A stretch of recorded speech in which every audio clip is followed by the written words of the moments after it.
आपला पक्ष फोडला बांधवानो, आणि त्या 40 लोकांना फोडून जे महाराष्ट्रातलं राजकारण नासवायचं पाप झालंय, ही माणसं फुटत असताना काय म्हणत होते हो?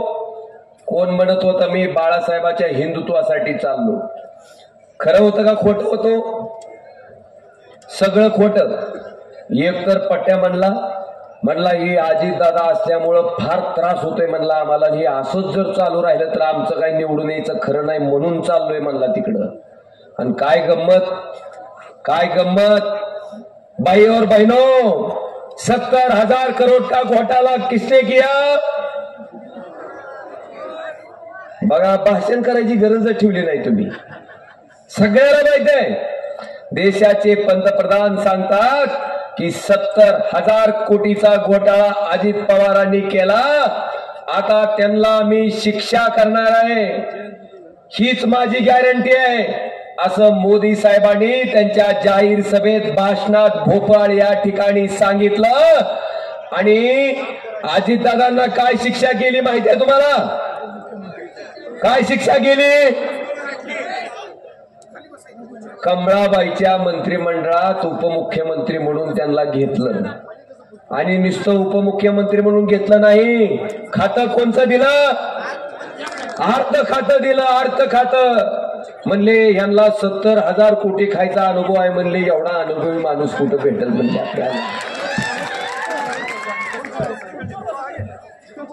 आम्हाला वाटलं आमचंच बाण न्यालाय, आमचाच पक्ष फुटलाय काय की.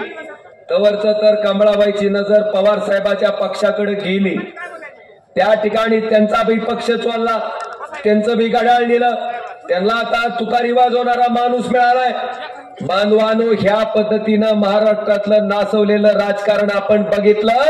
आणि हे भ्रष्टाचारी सरकार त्या ठिकाणी सत्तेवर मागची 2.5 वर्ष आलंय, आपण बघितलंय का नाही?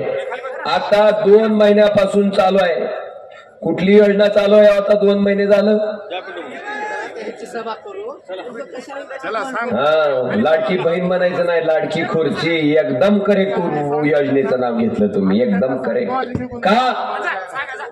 का तर तुम्हाला बहीण जर खरीच लाडकी असती तर मुख्यमंत्री एकनाथ शिंदे साहेब, तुम्ही ज्या दिवशी त्या खुर्चीवर बसलात त्या महिन्यापासून आमच्या बहिणीला तुम्ही 1,500 रुपये द्यायला चालू केले असते तर या व्यासपीठावर आणून आम्ही तुमचा सत्कार केला असता आणि खरंच मान्य केलं असतं की बहीण तुम्हाला लाडकी आहे. तुमचं लक्ष बहिणीकडे कधी गेलं?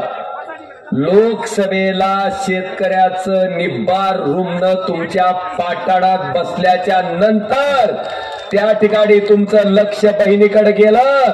आणि लक्ष बहिणीकडे का गेलं? तर आता आपली लाडकी खुर्ची धोक्यात आहे, ती वाचवायची असेल ह्या भावनेतनं तुम्ही त्या ठिकाणी ही योजना आणली. म्हणून त्या योजनेला लाडकी बहीण न म्हणता लाडकी खुर्ची योजना म्हणा. बांधवानो, आपल्याला फोन येतात का नाहीत त्याचे सारखे? अमुक आमदाराच्या ऑफिसवरून बोलतोय तुम्हाला 1,500 आले का?